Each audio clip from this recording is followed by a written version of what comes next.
एक जंगल में सभी पक्षी आपस में मिलजुल कर रहते थे और जंगल में बरसात का मौसम भी आने वाला था। तभी मौसम की जानकारी देने वाला पक्षी वहाँ आता है।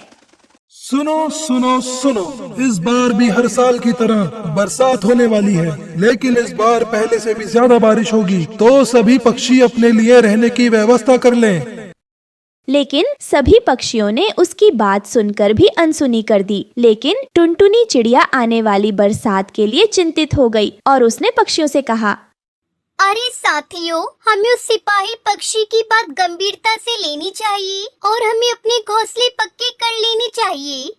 अरे टुनटुनी, ऐसी कोई बात नहीं है। हर साल की तरह इस बार भी बारिश उतनी ही पड़ेगी, तुम देख लेना। और वैसे भी हमारे घोंसले तो पक्के ही हैं। नहीं कालू भैया, ऐसी बात नहीं है। ज्यादा बारिश पड़े न पड़े, हमें तैयार रहना चाहिए। चलो मैं अपने घोंसले को पक्का कर लेती हूँ। फिर टुनटुनी चिड़िया अपने घोंसले की मरम्मत करने चली जाती है और थोड़े दिन में वो अपने लकड़ी के घोंसले को ठीक ठाक कर लेती है। चलो, अब मैंने अपना घोंसला तो ठीक कर लिया है। अगर ज्यादा बारिश भी पड़ जाए तो भी मुझे कोई नुकसान नहीं झेलना पड़ेगा। चलो मैं बरसात के लिए अपने लिए भोजन इकट्ठा कर लेती हूँ। ये कहकर टुनटुनी चिड़िया दाना इकट्ठा करने के लिए चल पड़ती है। तभी रास्ते में उसे कालू कौवा दिखाई देता है। अरे टुनटुनी, कहाँ जा रही हो? लगता है बहुत जल्दी में हो। हाँ हाँ कालू भैया, कल बरसात आने वाली है ना, इसलिए मैं दाना इकट्ठा करने जा रही हूँ। तो इसमें कौन सी बड़ी बात है? बरसात तो हर साल आती है। वो क्या है ना, जंगल के मौसम विभाग कर्मचारी ने सूचना दी है कि इस बार पहले से भी ज्यादा बरसात होगी, तो बारिश की तैयारियों में लगी हुई हूँ। और मुझे तो लगता है कि आप भी बरसात की तैयारियां कर ही लो। तुम अपना अपना काम देख लो, मुझे सलामत दो। मैं अपना ध्यान खुद रख सकता हूँ। ठीक है, बस मैं तो आपको सूचित कर रही थी, बाकी आपकी मर्जी। ये कहकर टुनटुनी चिड़िया वहाँ से चली जाती है। ऐसे ही कुछ दिन बीत जाते हैं और वैसा ही हुआ जैसा कि सिपाही बोलकर गया था। जंगल में काफी तेज बारिश पड़ गई और नदियों में पानी भर गया। पेड़ पौधों भी उसने बहने लगे। चलो, अच्छा हुआ कि मैंने अपने घोंसले की तैयारी कर ही ली, नहीं तो मुझे भी बाहर ही रहना पड़ता। टुनटुनी चिड़िया अपने घोंसले में मजे से बैठी थी कि तभी उसके घोंसले का दरवाजा बजता है। जब टुनटुनी चिड़िया ने दरवाजा खोला और बाहर आई तो देखा कि बाहर कालू कौवा खड़ा हुआ था।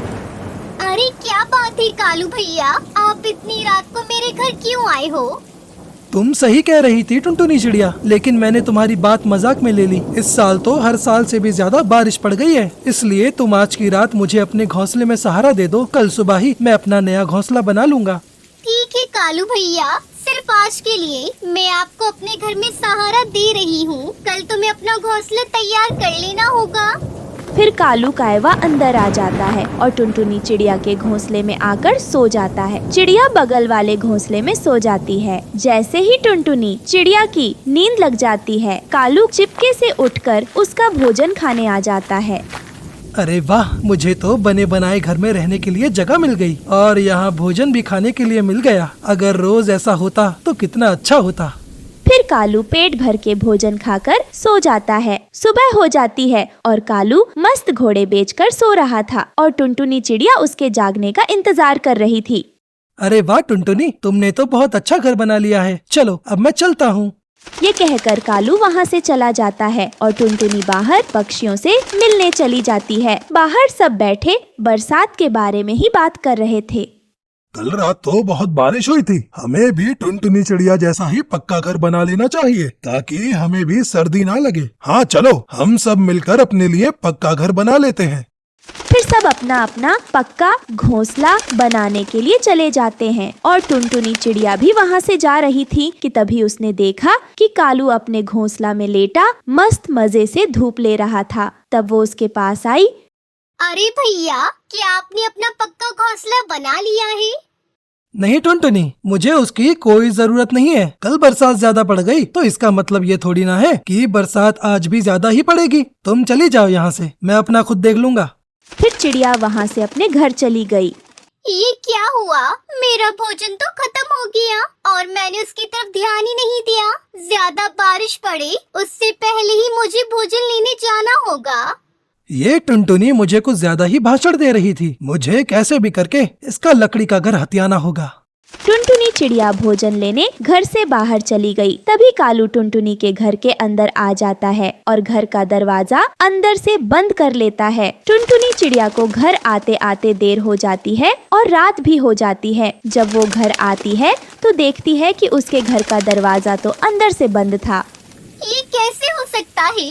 मैंने तो घर का दरवाजा बाहर से बंद किया था, फिर अंदर कौन चला गया है? टुनटुनी चिड़िया जब खिड़की से देखती है तो कालू अंदर अपनी मस्ती में सोया हुआ था। कालू भैया, अरे ओ कालू भैया, दरवाजा खोलिए। तुम सुन रहे हो ना? जल्दी से दरवाजा खोलो, बाहर बहुत तेज बारिश हो रही है। मैं कहाँ जाऊंगी? दरवाजा खोलो। टुनटुनी, मैं किसी टुनटुनी को नहीं जानता और मैं किसी अनजान चिड़िया को अपने घर में नहीं रखना चाहता। ये कहकर कालू कौवा दूसरी तरफ मुंह करके सो गया और बेचारी टुनटुनी बारिश में भीगती रही। हे भगवान, ये क्या हो गया? अब मैं कहाँ जाऊँ उस तूफानी बारिश में? हाँ, मैं बंटी भैया के पास जाती हूँ, वो मेरी मदद जरूर करेंगे।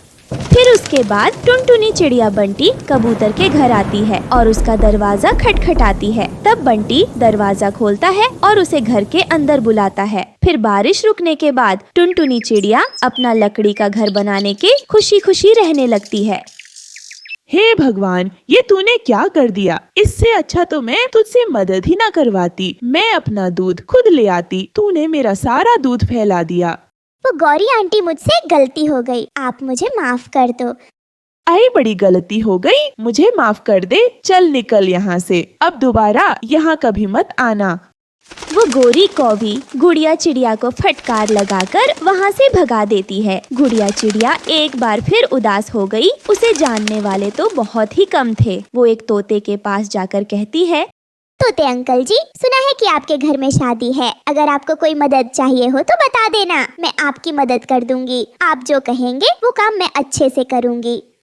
ना, मुझे तुमसे कोई मदद नहीं चाहिए। मुझे शादी तुड़वानी थोड़ी नहीं है।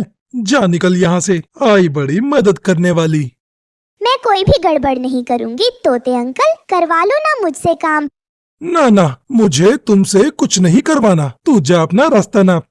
तोते के ऐसे कठोर शब्द सुनकर तो गुड़िया चिड़िया मायूस हो गई और वो उदास मन से वहाँ से चली गई और वो एक जगह बैठकर सोचने लगी।